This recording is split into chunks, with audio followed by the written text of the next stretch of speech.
नमस्कार, मैं अंजना और आप देख रहे हैं केबी टाइम्स न्यूज 24। आइए रुक करते हैं आज की बड़ी खबर पर।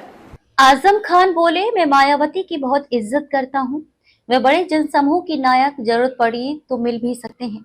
एक बड़े जनसमूह की नायक हैं। मैं उनकी इज्जत करता हूँ, मेरी नजर में उनकी अहमियत है। वह बड़ी सियासतदान है, मैं तो एक छोटा कार्यकर्ता हूँ। हमारी कुछ मानवीय जरूरतें भी हो सकती हैं, समाजी भी हो सकती हैं। इसके लिए हम मिल ही सकते हैं, कभी भी जरूरत होगी तो हम मिल सकते हैं।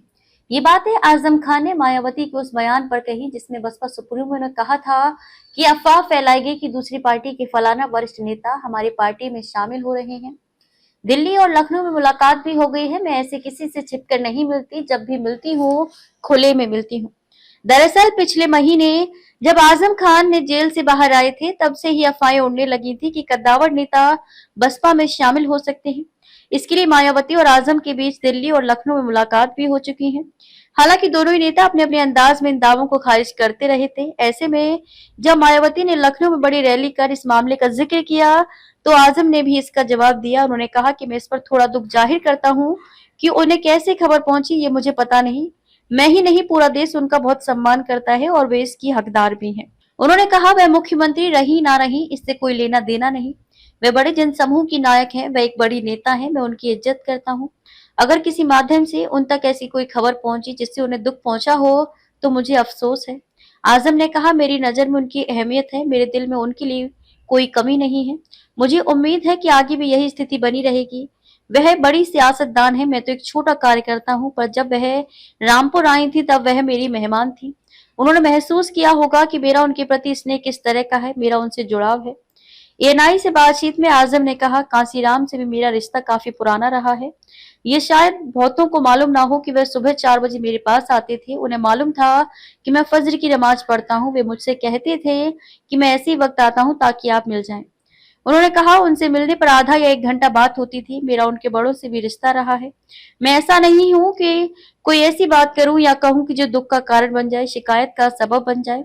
मुझे अगर मिलना होगा तो जरूर नहीं कि कोई राजनीतिक कारण हो। आजम ने कहा, हमारी कुछ मानवीय जरूरतें भी हो सकती हैं, समाजी भी हो सकती हैं। उसके लिए हम मिल ही सकते हैं। कभी भी जरूरत होगी तो हम मिल सकते हैं। मैं उनका शुक्रिया अदा करता हूं कि उन्होंने कोई ऐसी बात नहीं बोली जिससे मेरे दिल को ठेस पहुंचे। उन्होंने कहा कि उनकी जो राजनीतिक शिकायत है उसका जवाब उनके स्तर के लोग ही बेहतर तरीके से दे पाएंगे। अब वो देंगे या नहीं वो बेहतर जानते हैं। मैं पिछले 8 से 10 साल से ऐसे हालात का शिकार हूं कि मुझे यही नहीं मालूम कि कौन सा पार्क कहाँ था, अब कहाँ है। आजम ने कहा कि ये 10 साल बहुत ही सख्त गुजरे हैं। मुझे मालूम नहीं आने वाला समय कैसा होगा। अगर सत्ता में आते हैं, जिसकी उम्मीद की जा सकती है, तो कोशिश की जाएगी कि उनकी शिकायतों का समाधान हो। आगे कोई ऐसा मौका ना मिले उन्हें, आगे जो समाजी और राष्ट्र के लिए काम है उन पर किसी तरह की ऊंच नीच की बात आए। 8 अक्टूबर को सपा प्रमुख अखिलेश यादव ने आजम खान के जेल से छूटने के बाद पहली बार मुलाकात की थी। दोनों नेताओं के बीच बंद कमरे में 2 घंटे तक बातचीत चली थी। इस दौरान आजम की पत्नी और बेटे भी मौजूद नहीं थे। बाहर निकलने पर अखिलेश ने कहा था, आजम साहब बहुत पुराने नेता हैं, हमारी पार्टी के दरख्त यानी कि पेड़ हैं। आजम परिवार पर भाजपा केस करके वर्ल्ड रिकॉर्ड बनाना चाहती है। ये बड़ी लड़ाई है और उसमें हम सब मिलकर लड़ेंगे। मुलाकात के बाद आजम फिर से अपने पुराने अंदाज में दिखे थे। एक बातचीत में आजम ने कहा था, खूबसूरत हाल तो आज भी वही है, चलिए किस गली में चलेंगे। अब तो हमारे लिए मोहब्बतों का जुनून समंदर बन चुका है, क्योंकि हम हर कसौटी पर कसे जा चुके हैं। बसपा सुप्रीमो मायावती ने 9 अक्टूबर को 9 साल बाद लखनऊ में शक्ति प्रदर्शन किया था। वे पुराने तेवर में नजर आई थी।